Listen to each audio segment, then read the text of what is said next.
इंतहा हो गई इंतजार की। आई ना कुछ खबर मेरे यार की। लेट अली शो यू के इस एपिसोड में आप सबको खुशामदीद। Do like subscribe and share this content.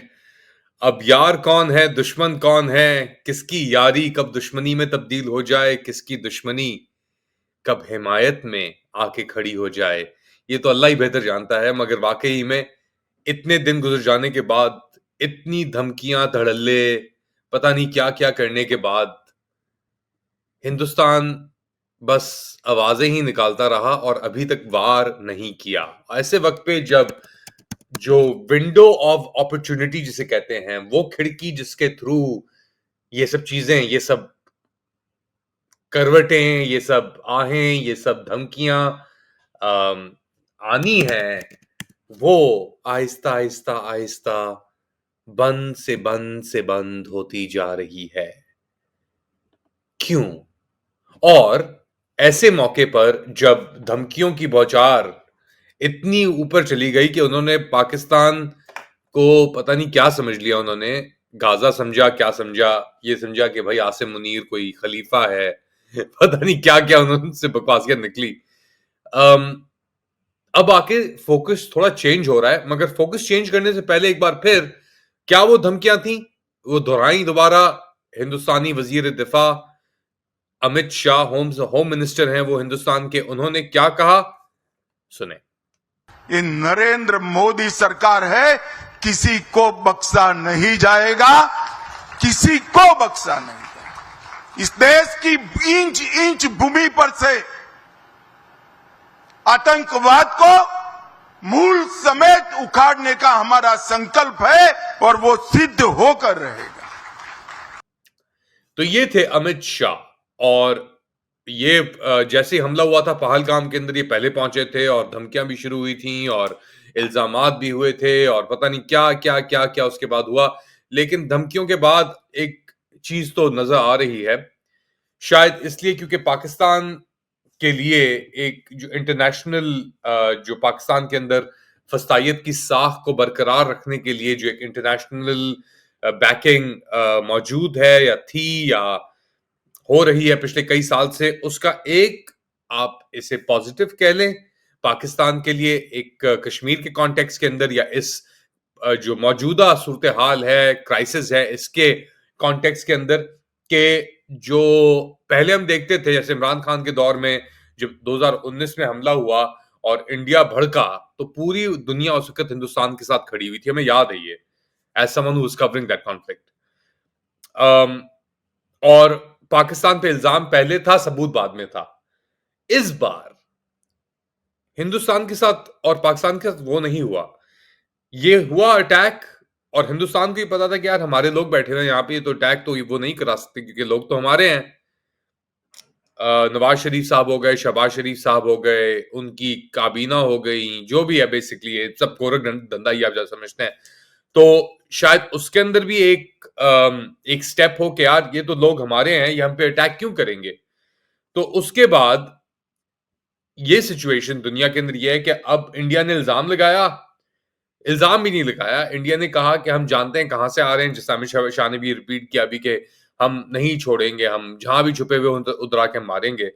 तो इंडिया ने धमकी दी, फिर पाकिस्तान के साथ इंडस वाटर ट्रीटी खत्म की, अपने ये डिफेंस एटेशेज और वीजा तो वैसे इंडियन नहीं देते, और रिटर्न का कहा पाकिस्तानियों के वापस चले जाएं आप। मगर उसके बाद दुनिया भर से जो आवाजें आना शुरू हुई, स्पेशली अमेरिका से जो आवाज आई, उसके बाद सऊदी अरब से जो आवाज आई और चाइना से जो आवाज आई, उन सब ने कहा कि हमें एक इंडिपेंडेंट इन्वेस्टिगेशन चाहिए, अगर तो सबूत है इंडिया के पास। और यही एक बेसिकली पाकिस्तानी भी ये कह रहे हैं और नजम सेठी भी ये कह रहे हैं और मोहित यूसुफ भी ये कह रहे हैं, सबने इंडियन चैनल पे जाके बातचीत की है।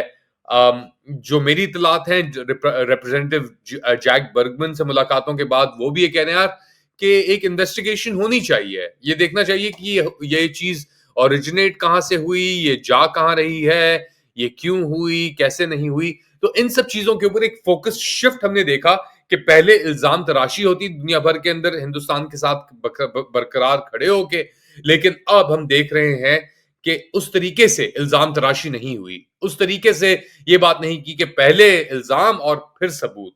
अब लोग कह रहे हैं सबूत पहले मांग रहे हैं, और तो इसका क्या मतलब है? इसका ये मतलब है कि एक रिप्रीव मिली है, एक मौका और थोड़ी गुंजाइश मिली है पाकिस्तानी क़यादत को कि वो ये इश्यू मामलात को रिज़ॉल्व करें। अब इन सब इश्यूज और मामलात के अंदर एक तरफ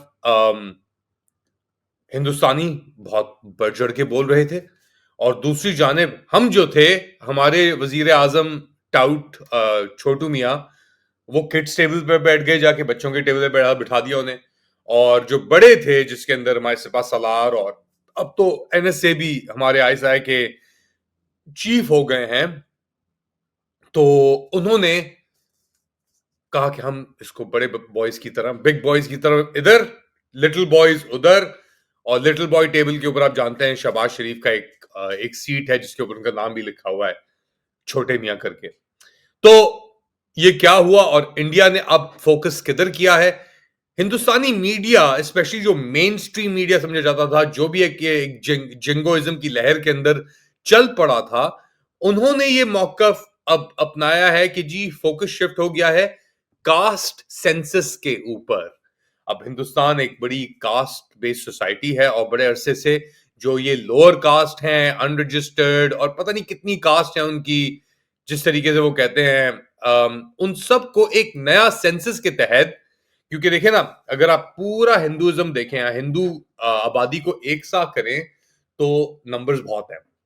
अब अगर आप कहते हैं कि नहीं यार, तुम में से शास्त्री कौन है, ब्राह्मण कौन है, दलित कौन है, ये कौन है, वो कौन है, अनस्केड्यूल्ड कास्ट कौन है, अब आप इसमें जब जाते हैं ट्रिकलिंग डाउन के अंदर, तो ये जो एक बहीमत सामने खड़ा करता है कि यार हिंदू या हिंदुत्व का वो फसाद आहिस्ता आहिस्ता पिघलना शुरू हो जाता है, क्योंकि हिंदुत्व आइडियोलॉजी जो है वो हायर कास्ट के ऊपर बेस्ड, ब्राह्मण या शास्त्री के ऊपर बेस्ड है कि वो आर फर्स्ट अमंग इक्वल्स।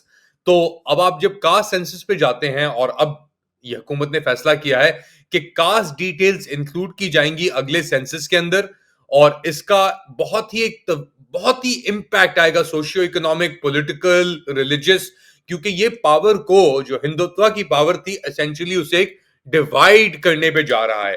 तो ये क्यों हो रहा है इस वक्त?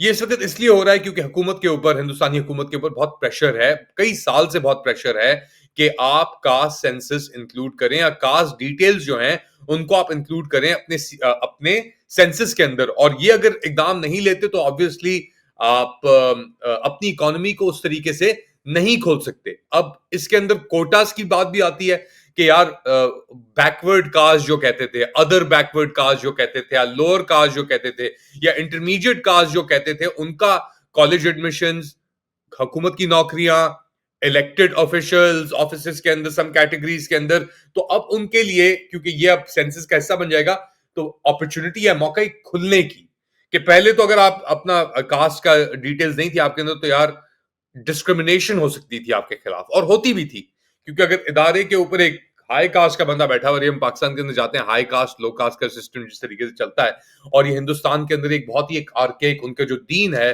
उसके अंदर ये बिल्ट इन है ये चीज कि यार कास्टिज्म, कास्ट सिस्टम। और इसी तरीके से सैकड़ों की तादाद के अंदर कास्ट ग्रुप्स हैं जिनका इकोनॉमिक स्टेटस के ऊपर, ऑक्यूपेशन के ऊपर, वो जो अपना दलित फॉर एग्जाम्पल, पाकिस्तान के अंदर भी होता है कि यार ईसाई है तो उसको बाथरूम साफ कराओ इससे। तो ये आते ओरिजिन्स हमारे हिंदुइज्म से हैं, क्योंकि अनटचेबल किसे कहते हैं? अनछूत, इसे नहीं छू सकते, या इसके साथ बात नहीं कर सकते, या इसके प्याले से खाना नहीं खा सकते, या पानी नहीं पी सकते, उस तरीके की चीजें आती हैं कास्टिज्म के अंदर। सही है, फिरका वारियत आप कह लें, जो आपने कहना है इसको उस तरीके से कह लें। अब इतना प्रेशर था माजी की हुकूमतों के अंदर